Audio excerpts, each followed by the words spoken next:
Good morning students. আজকে আমরা এসে গেছি একটা লিমিটেড কোশ্চেন নিয়ে।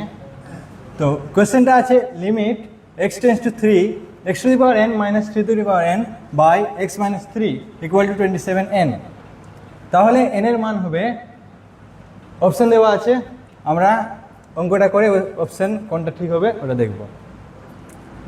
তো প্রথমে কোশ্চেনটা লিখে নিই, limit x tends to 3 x to the power n minus 3 to the power n by x minus 3 equal to 27n। এবার আমরা একটা সূত্র জানি। সূত্র কি ছিল?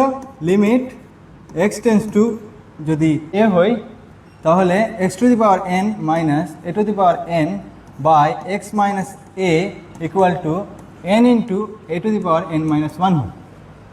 তাহলে আমরা এই ইকুয়েশনকে এই ইকুয়েশন দিয়ে তুলনা করে আমরা মান বের করতে পারবো। আমরা দেখছি x to the power n minus 3 to the power n আর x to the power n minus a to the power n আর বাই x মাইনাস a আছে। তাহলে আমরা এখান থেকে বুঝতে পারছি যে a এর মানটা আছে 3। তো এখানে 27n আর n into a to the power n minus 1 তাহলে সমান হবে। তাহলে আমরা বলতে পারি n into a to the power n minus 1 equal to 27n। এখন আমরা জানি a এর মান 3 আছে, তাহলে n into 3 to the power n minus 1 equal to 27n। এবার n কেটে যাবে, এবার 3 to the power n minus 1 equal two 27।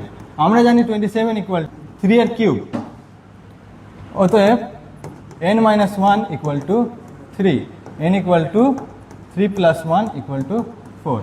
তাহলে আমরা পেয়ে গেলাম n ইকুয়াল টু 4।